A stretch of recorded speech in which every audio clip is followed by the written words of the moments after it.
एक हत्यारा 17 साल तक पुलिस के सामने ही रहा, पर किसी भी पुलिस वाले को शक नहीं हुआ।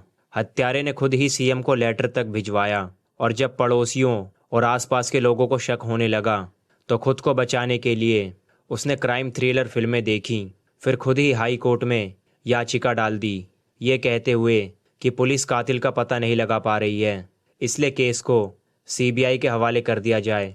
लेकिन फिर भी 16 साल से ज़्यादा बीत गए, लेकिन कातिल बेनकाब नहीं हुआ और केस पेंडिंग पड़ा था। फिर सीबीआई के एक नए ऑफिसर सुनील राज ने फिर से जांच शुरू की, केस की हर बारीकी से जांच की, क्राइम सीन रिक्रिएट किया। साल 2006 में हुई हत्या केस की फॉरेंसिक रिपोर्ट जो 4 साल बाद यानी साल 2010 में आई थी, लेकिन उसकी छानबीन नहीं हुई थी। उस फॉरेंसिक रिपोर्ट की भी छानबीन की। सभी तरह की छानबीन के बाद अब 17 साल बाद कातिल का चेहरा सबके सामने आया और जांच में पता चला कि जिस कातिल की तलाश हजारों किलोमीटर दूर तक हो रही थी, असल में वो उस मरने वाली महिला का पति ही था। आखिर क्या है इस रहस्यमयी हत्या का राज? कैसे 17 साल बाद उस हत्या का सुराग मिला? आज की क्राइम की जानकारी में सब कुछ तफसील से बताऊंगा, लेकिन उससे पहले अगर आप चैनल पर नए हैं तो चैनल को सब्सक्राइब कर लें और बेल आइकॉन ऑल पर प्रेस कर लें ताकि नई वीडियोस की नोटिफिकेशन आप तक पहुंच जाए। तो चलिए आगे बढ़ते हैं। बात है 26 मई साल 2006 की। केरल के पुलाद गांव में रमा देवी नाम की एक महिला रहती थी। इनके घर में ही इनकी हत्या कर दी गई। दरवाज़ा अंदर से बंद बताया गया। इस महिला के पति का नाम जनार्दन नायर था। जनार्दन नायर पोस्ट ऑफिस में सीनियर अकाउंटेंट थे। जब वो ऑफिस से घर लौटे तो पता चला कि उनकी पत्नी की बेरहमी से हत्या कर दी गई है। वो शोर मचाते हैं, आसपास के लोग पहुंचते हैं और फिर पुलिस को सूचना दी जाती है। फिर पुलिस मौके पर पहुंचती है और जांच शुरू होती है। आसपास के लोगों का बयान लिया जाता है। पड़ोस में रहने वाली एक महिला बताती है कि उसने रमा देवी के घर के पास एक संदिग्ध मजदूर को देखा था। वो मजदूर उनके घर के पास ही कंस्ट्रक्शन साइट पर काम कर रहा था। कुछ हफ्ते पहले ही वहां आया था। उस मजदूर का नाम मुत्थू था। वो एक महिला के साथ वहां रह रहा था, लेकिन जैसे ही उस पर लोगों ने शक जताया वो चुपके से भाग गया। अब इस हत्या केस की एफआईआर दर्ज हुई। पुलिस ने मौके से सबूत जुटाए। फॉरेंसिक टीम ने मामले की जांच की और कई सबूत जांच के लिए भेजे और पुलिस ने काफ़ी हद तक ये मान लिया कि रमा देवी की हत्या के बाद जैसे ही उस मजदूर पर शक हुआ वो उस महिला के साथ भाग गया। अब पुलिस उसे ही कातिल मानकर उसकी तलाश में लग गई, लेकिन वो नहीं मिला। अब करीब 1 साल बीतने वाला था। उस फरार मजदूर का पता नहीं चला। इधर रमा देवी के कातिल को पकड़ने की मांग को लेकर आसपास के लोगों ने सड़क पर रैली निकाली, आंदोलन किए। इसके बाद उस समय के मुख्यमंत्री से लेकर तमाम मंत्रियों और अफसरों से लिखित शिकायत की गई, लेकिन फिर भी कोई सुराग नहीं मिला। अब वारदात को 1 साल बीत चुके थे। पुलिस को कातिल का सुराग नहीं मिला था। जिस मजदूर पर शक था वो अभी भी फरार था। ऐसे में कुछ लोग दबी जुबां में महिला के पति पर भी शक करने लगे थे। ऐसे में अचानक एक दिन पूरे केस में नया मोड़ आया। साल 2007 में ही मरने वाली महिला के पति जनार्दन नायर कोर्ट पहुंच गए। उन्होंने अपनी पत्नी की हत्या केस में कातिल का पता लगाने के लिए जांच में तेजी लाने की मांग की और कोर्ट से ये भी कहा कि अगर लोकल पुलिस मामले की जांच नहीं कर पा रही है तो केस की जांच सीबीआई को सौंपी जाए, क्योंकि 1 साल बाद भी केस में ना कोई सुराग मिला है और ना कातिल का पता चला है। इसके बाद जांच सीबीआई को सौंपी गई, लेकिन फिर भी केस में खुलासा नहीं हुआ। इस केस में केरल की स्थानीय पुलिस और सीबीआई भी शुरुआत में यही मानकर जांच कर रही थी कि कातिल वही मजदूर है जो घटना के 1 दिन बाद ही फरार हो गया था। इसलिए जो भी जांच एजेंसी के अधिकारी थे वो सीधे कातिल के रूप में उसी मजदूर मुत्थू की तलाश करते थे, जिसके बारे में तमिलनाडु में होने की जानकारी मिलती थी तो कभी यूपी के कानपुर में। इस तरह पुलिस की टीम केरल से हज़ारों किलोमीटर दूर उत्तर प्रदेश में भी तलाश करने पहुंच जाती, लेकिन कातिल का कुछ पता नहीं चला। इसके अलावा पुलिस को मजदूर मुत्थू के साथ रहने वाली महिला के बारे में कुछ साल पहले ही जानकारी मिली, तो उसने साफ बताया कि रमा देवी की हत्या से उनका कोई लेना देना नहीं है। इस हत्या के करीब 17 साल बाद 11 जुलाई साल 2023 को केरल की सीबीआई ने इस केस का सनसनीखेज खुलासा किया।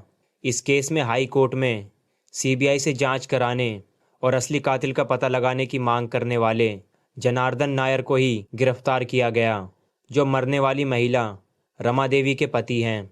अब पोस्ट ऑफिस से रिटायर हो चुके हैं। उनकी उम्र करीब 75 साल हो चुकी है।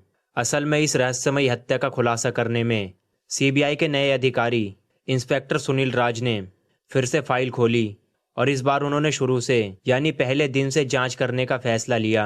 वो घटना स्थल पर पहुंचे, लेकिन 16 साल में अब वो घर टूट चुका था जिसमें रमा देवी की हत्या हुई थी। इसलिए उन्होंने उस समय यानी साल 2006 में जब हत्या हुई थी उस समय वारदात की ली हुई फ़ोटो देखी। किसने क्या बयान दिया था, सबके बयान पढ़े। इसमें उनके पति यानी जनार्दन नायर ने कहा था कि वो जब घर पहुंचे तो दरवाज़ा अंदर से बंद था, इसलिए उसी दरवाजे के ऊपर वेंटिलेटर के लिए लगी जाली वाली जगह से उसे तोड़कर दरवाजे को खोला था। अब इसकी छानबीन के लिए उस समय की ली हुई फ़ोटो के आधार पर इंस्पेक्टर सुनील ने उसी तरह का डिज़ाइन तैयार कराया। दरवाजे के ऊपर जाली लगाई। इसके बाद दरवाजे को खोलने की कोशिश की गई। तब पता चला कि इतनी ऊंचाई से तो दरवाज़ा खुल ही नहीं सकता है। ये देखकर इंस्पेक्टर को ये समझ में आ गया कि रमा देवी के पति झूठ बोल रहे हैं, इसलिए अब हत्या में उसी पर शक हुआ। लिहाजा उस समय की फॉरेंसिक रिपोर्ट की जांच की। इस दौरान चौंकाने वाली जानकारी मिली। दरअसल जब रमा देवी मृत मिली थी तो उनके दोनों हाथों में बाल थे। ये बाल किसी आदमी के थे जिसे पुलिस ने कब्जे में लेकर जांच के लिए भेज दिया था, लेकिन उसकी डीएनए रिपोर्ट 4 साल बाद आई थी। क्योंकि इस केस में पुलिस को पूरा यकीन था कि हत्या उसी मजदूर मुत्थू ने की है, इसलिए किसी भी पुलिस ऑफिसर ने उस डीएनए के सैंपल को किसी व्यक्ति से मिलाने की कोशिश नहीं की। अब इंस्पेक्टर सुनील ने शक के घेरे में आए रमा देवी के पति जनार्दन नायर का डीएनए सैंपल लिया और जांच के लिए भेज दिया। अब जब डीएनए रिपोर्ट आई तो पूरा केस ही खुल गया। असल में वो डीएनए सैंपल जनार्दन नायर से मैच हो गया, यानी हत्या के दौरान रमा देवी के हाथों में जिस आरोपी के बाल थे वो कोई मजदूर मुत्थू नहीं बल्कि उनका पति जनार्दन नायर ही था। इसके बाद पुलिस ने जनार्दन नायर को हिरासत में लेकर पूछताछ की तो उसने हत्या की बात कबूल कर ली और इस तरह 17 साल बाद वो कातिल पकड़ा गया, जिसने खुद ही कोर्ट में अर्जी लगाई थी कि असली कातिल को गिरफ्तार किया जाए। आखिर क्यों जनार्दन नायर ने अपनी पत्नी की हत्या की? पुलिस की पूछताछ में जनार्दन नायर ने खुद को कातिल बताया। 75 साल की उम्र में गिरफ्तारी हुई। जनार्दन नायर ने बताया कि असल में उसे अपनी पत्नी के चरित्र पर शक था। उसे लगता था कि उसकी पत्नी का किसी गैर मर्द के साथ अफेयर है, इसलिए दोनों में अक्सर लड़ाई होती थी। घटना वाले दिन भी लड़ाई हुई थी। दोनों एक दूसरे की पिटाई कर रहे थे। उसी समय रमा देवी ने पति के बालों को दोनों हाथों से पकड़कर खींच लिया था। उसी समय पति ने किसी हत्यार से हमला करके अपनी पत्नी रमा देवी की हत्या कर दी थी और चुपके से घर से निकल गया था। लेकिन वारदात के दौरान महिला रमा देवी के दोनों हाथों में पति के बाल आ गए थे और घटना के कई घंटे बाद पति घर लौटता है तो दरवाज़ा लॉक नहीं होता है, लेकिन पुलिस के सामने झूठ बोलता है कि दरवाज़ा अंदर से बंद था। वारदात के 1 साल बाद खुद ही कोर्ट में अर्जी देने के बारे में आरोपी जनार्दन नायर ने पुलिस को बताया कि उसे इसका आइडिया क्राइम थ्रिलर फिल्मों से मिला था।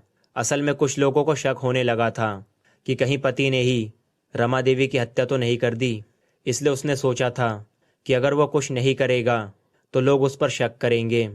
इसलिए वो चाहता था कि अगर कोर्ट में अपील करेगा तो लोग सोचेंगे कि उसी मजदूर ने ही रमा देवी की हत्या की होगी।